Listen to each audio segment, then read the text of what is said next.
राहुल गांधी का आज का जो बयान या जिस प्रकार के समाचार पत्रों में आया है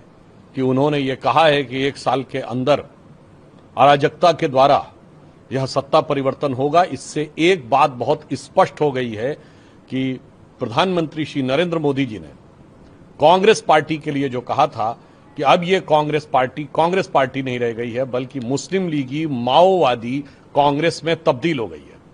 हाल में संपन्न विधानसभा चुनावों में केरल में मुस्लिम लीग के साथ गठबंधन करके सत्ता में आने वाली कांग्रेस और असम में, यह हम नहीं कह रहे हैं, बदरुद्दीन अजमल ने कहा कि कांग्रेस मुस्लिम लीग बन गई है। यानी मुस्लिम लीग का जो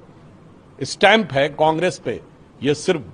भारतीय जनता पार्टी नहीं बल्कि अन्य लोग भी स्पष्ट रूप से बता रहे हैं। और अब अराजकता के द्वारा सत्ता परिवर्तन का यह जो दुष्प्रयास है, यह दर्शाता है कि अब वो माओवादी हिंसक अराजक राजनीति की तरफ आगे बढ़ रहे हैं। इसलिए हम ये कह सकते हैं कि इस बयान के द्वारा जो प्रधानमंत्री जी ने कहा था कि कांग्रेस मुस्लिम लीगी माओवादी कांग्रेस हो गई है, वह पूरी तरीके से साफ हो गया है।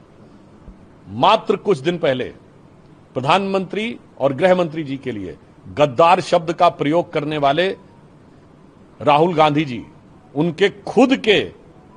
मुंह से जो चीजें निकली हैं, अब देश के हर खुददार नागरिक को समझ में आ रहा है कि असली गद्दार कौन है।